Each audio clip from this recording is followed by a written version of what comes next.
เพราะฉะนั้นก็ต้องซื้อซ้ำมันนั้นซ้ำซื้อซ้ำ3แถม1ไป แม่น 3,000 2,950ไปตอนนี้มีโปรอยู่3แถม1สำนักก็ได้นะอ่ะให้มันได้มีติดโตให้มันได้มีติดโตไป แม่นเด้2,950ไป ได้4กว่า 4 ขวด3แถม1เฮามาขายนั่นอันละพันกันเนาะเฮาก็ได้ไหม โดย เฮาก็ได้กำไร1อันน่ะนะเอาสั่นเลยเอามาขายอันนั้นอันละพันก็ได้แล้ว คือเฮาลงแผ่นทรายมานี่แหละเฮาลงมันเพิ่นหลายโพดนะแบบว่าให้ซื้อ10แถม2ซื้อเครื่องแผ่นทรายยังเฮาก็ระบายออกไว้ก็ยังใครดีอันเฮาซื้อ8 90 100นึงบ่ว่า จำสิเบิดเนาะ จำสิเบิด เอาสิแม่เอาพาบ่กินซะ3แถม1แม่ เอาตัวนี้ ไม่น่าแม่ ถึงแล้วเฮายังสิลง มันจะไปลง ลงมาธนาก่อนยังสิเอา นั่นแหละ ก็ยังสิลง สิเอาอยู่ดอกเอาสิลงเวียกก่อนไปเฮ็ดเคลียร์เวียกแม่แล้วก่อน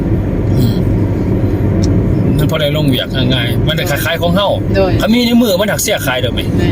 แม่นบ่แม่ว่ามันหักเสียมันมีในมือ นี่ นี่ ได้คายคือว่าเพื่อได้ มันหักได้มันหักได้ ผู้อันนี้ก็ได้กล้องนึงนี่ผู้ซื้อผู้ทอง ผู้ท่องนี่ได้ ได้กล้องนึงรถ